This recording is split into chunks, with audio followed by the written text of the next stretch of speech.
Dando sequência, então, ao livro de Atos dos Apóstolos, vamos falar do capítulo 16, que relata a segunda viagem missionária de Paulo. A região por onde passaram Paulo e Silas era dominada pelo Império Romano. A diversidade cultural e religiosa desses locais exigia dos missionários sabedoria e sensibilidade para pregar o Evangelho. Precisavam estar cheios do Espírito Santo. Essa segunda viagem vai marcar a chegada da mensagem de Cristo ao continente europeu. Ao passar pela Macedônia, região estratégica, tanto geográfica quanto culturalmente, abriu caminho para o avanço do Evangelho no Ocidente.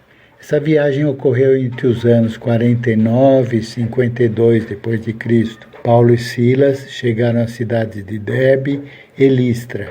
Em Listra encontraram Timóteo, um jovem discípulo, filho de uma crente judia, mas de pai grego. Verso 1. De acordo com o verso 2, esse jovem dava bom testemunho entre os irmãos. Então Paulo resolveu levá-lo com ele na viagem e, embora não achasse necessário, o circuncidou, por causa dos judeus que estavam por lá.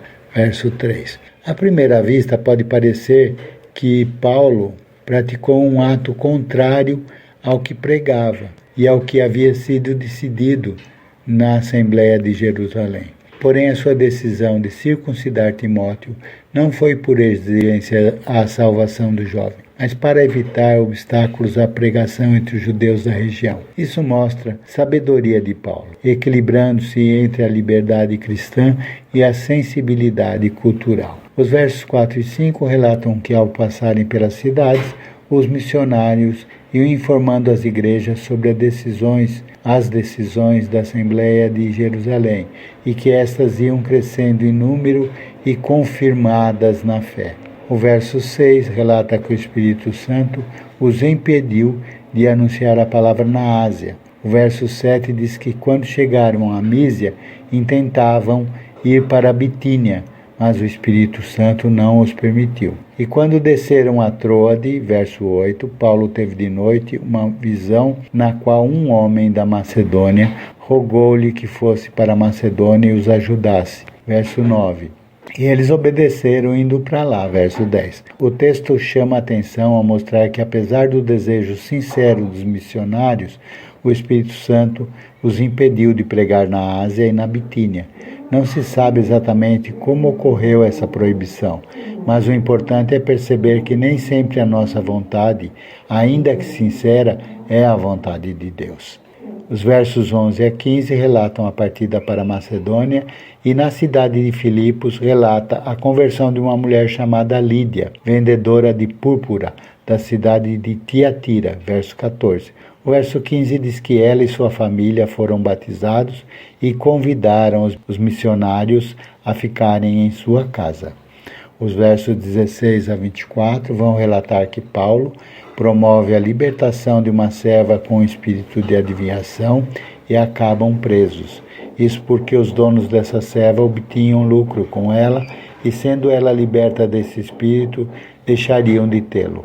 Assim, lhe prenderam Paulo e Silas e os levaram à presença dos magistrados. Estes mandaram rasgar as vestes de Paulo e Silas, açoitá-los com varas e aprisioná-los. O verso 25 e 26 dizem assim: E perto da meia-noite, Paulo e Silas oravam e cantavam hinos a Deus, e os outros presos os escutavam.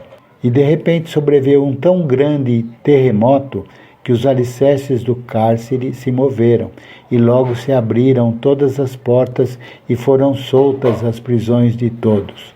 Os versos 27 a 40 relatam o seguinte: O carcereiro, vendo que as portas da prisão estavam abertas, pensou que os prisioneiros já tinham fugido.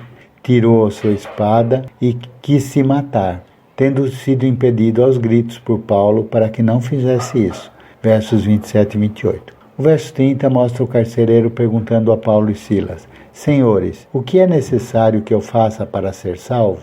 No verso 31 veio a resposta: Crê no Senhor Jesus Cristo e serás salvo, tu e a tua casa. Os versos 32 a 34 dizem que após a pregação da palavra do Senhor, houve a conversão de todos os familiares do carcereiro e foi uma alegria geral.